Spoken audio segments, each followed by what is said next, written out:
오늘 또 영상으로 더불어 함께 예배하는 여러분에게 성령의 충만한 은혜가 함께 하시기를 주의 이름으로 축복합니다. 오늘 말씀은 신명기 2장 26절에서 37절 말씀인데요. 이스라엘 백성들이 아모리 왕 시혼과의 전투에서 승리하게 되는 장면입니다. 이제 본격적으로 요단 동편의 땅을 차지해가는 과정이라고 이해할 수가 있겠습니다. 구약시대의 가나안 7족속 가운데 가장 대표적인 족속이 바로 아모리 족속인데 하나님께서는 오늘 아모리 족속을 쳐서 멸하라 이렇게 명령하고 있습니다. 어제 그제 말씀드린 것처럼 에돔 땅을 지나고 모압 땅을 지날 때는 그들과 전투하지 마라, 그들을 괴롭게 하지 마라, 그들의 땅을 지날 때에 먹을 것이 필요하면 돈 주고 사 먹으라 이렇게 말씀하셨음에도 불구하고 오늘 아모리 사람들과의 관계 속에서는 그들을 쳐서 멸하라 이렇게 말씀하고 있는 것입니다. 그 이유가 뭘까 생각하면 오늘 이 아모리 족속은 사실 가나안의 후손이기 때문에 지금 이 이스라엘 백성들과 그렇게 아주 동떨어진 민족은 아니라 말이죠. 그럼에도 불구하고 그들이 402년 동안 가증한 악을 행하면서 이스라엘 백성들을 오염시켰던 그런 민족이기 때문에 그렇습니다. 그래서 하나님께서 그들을 쳐서 멸하라 성전을 말씀하고 있습니다. 헤렘이라고 하는 이 성전은 진멸하는 것입니다. 남녀노소를 불문하고 모든 족속을 쳐서 진멸하는 전쟁이 성전인데 하나님께서는 오늘 아모리 족속과의 전투에서 이 부분을 말씀하고 있는 것입니다. 아모리 족속의 왕이었던 시혼이 세운 도시가 사해 바다 저 동북 쪽에 있는 지금의 요르단 쪽에 있는 헤스본입니다. 그래서 이 아모리 왕 시혼을 아모리 왕 시혼 또는 헤스본 왕 시혼 이렇게도 부르고 있는 걸 볼 수가 있습니다. 하나님께서 싸우라고 하는 명령하셨기 때문에 모세가 이제 전쟁을 준비하게 되는데 처음부터 군사작전을 펴는 것이 아닙니다. 처음에는 사절단을 보내서 사자들을 보내서 이 중간에 왕의 대로가 있는데 우리가 가나안을 들어가려고 하니 이 길을 좀 비켜주고 혹시 가다가 물이 필요하거나 음식이 필요하면 우리가 돈을 주고 사 먹겠다. 그러니 좀 길을 좀 비켜달라 이렇게 제안을 합니다. 그런데 오늘 시혼은 그 마음이 완악하여 이 제안을 거절합니다. 그래서 결국은 군사작전을 펼 수밖에 없었고 이 전쟁에 있어서 이스라엘 백성들이 사실은 월등하게 아모리 족속보다 우월하거나 월등하게 그들보다 우세해 있는 것이 아님에도 불구하고 어떻게 보면 아모리 족속과 전투하는 것이 저들에게 고난이었고 시험이었고 모험이었지만 하나님 말씀을 따라서 이 전쟁을 치르게 되는 걸 볼 수가 있습니다. 하나님께서 가라 하셨고 하나님께서 승리케 하시겠다 하셨으니 그 말씀을 믿고 따라가는 것이었습니다. 사실 이 전쟁에서의 승리의 비결은 다른 데 있는 것이 아니라 하나님께서 함께 하시느냐 하나님께서 임재하시느냐에 달려있다고 볼 수 있겠습니다. 아말렉 족속과의 전투에서도 그렇습니다. 여호수아의 군대가 나가 전쟁을 치르고 있을 때 모세는 산에 올라가서 손을 들고 기도합니다. 손을 들고 기도할 때 전세가 유리합니다. 그런데 지치고 손이 내려오면 전세가 불리해집니다. 그래서 아론과 훌이 양손을 붙잡고 서서 종일토록 기도했을 때 하나님께서 그들에게 승리를 안겨주신 것처럼 오늘 아모리 족속과의 전투에서도 이스라엘 백성들이 우월한 게 별로 없지만 하나님 말씀을 믿고 나아가 하나님과 함께 했던 전쟁에서 결국은 승리하게 되는 걸 우리에게 가르쳐 주고 있습니다.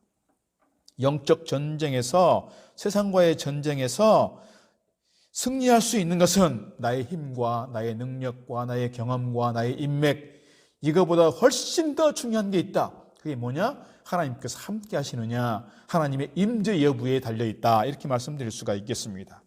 오늘 본문 앞부분 24절 말씀에서도 또 31절 말씀에서도 하나님께서는 그 아모리 족속의 땅을 이스라엘 백성들에게 붙여주셨으니 넌 그 땅을 차지하여 기업으로 삼으라고 말씀하고 있습니다. 아모리 왕 시온이 아무리 강하다 할지라도 너희가 이길 것이라고 하는 그런 말씀을 주고 있는 것입니다. 너희의 육체적인 능력, 군사력, 경제력 이러한 것들이 비록 그들보다 약하고 부족할지라도 하나님께서는 그들로 하여금 승리케 하시겠다고 하는 약속의 말씀을 주고 있습니다. 그래서 33절 말씀 보게 되면 여호와께서 그를 우리에게 넘기심에 우리가 그들을 쳤다고 승리를 보고하고 있습니다.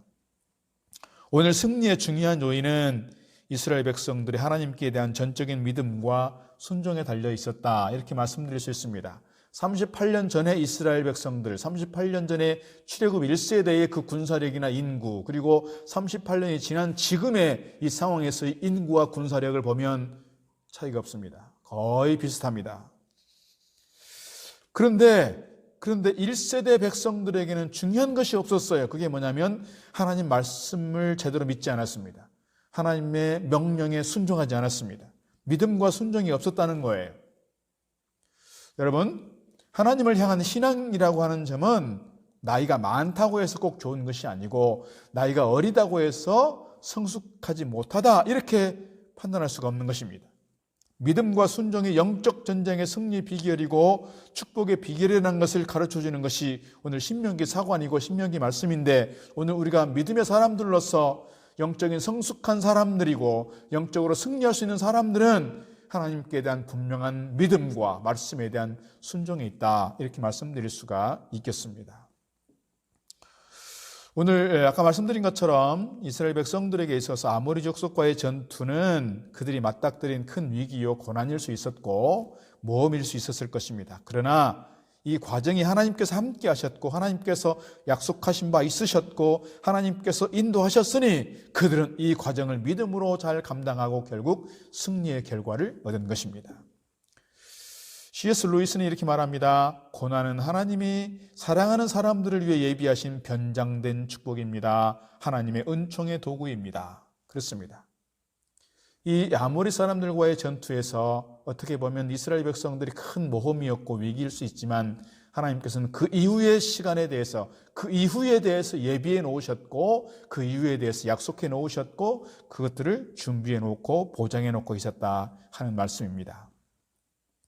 오늘 코로나의 위기입니다. 우리 일상에 또는 신앙생활의 위기가 될 수 있고 고난이 될 수도 있을 것입니다. 그런 한편 잘 생각해 보면 이 코로나 사태가 우리의 신앙의 갈림길이기도 하겠구나, 그런 생각을 갖게 됩니다. 교회에 나오지 않고 한 달을 벌써 지속하면서 영적으로 더 깊은 그 영성의 세계로 가는 사람들이 있는가 하면 자기 스스로 경건 생활과 영성 생활이, 영성 관리가 잘 안 되는 분들은 이 신앙이 계속해서 얕아지면서 더 이 신앙생활에 있어서도 더 쉬운 길로 가려고 하겠구나, 그런 우려스러운 마음이 없잖아 있습니다.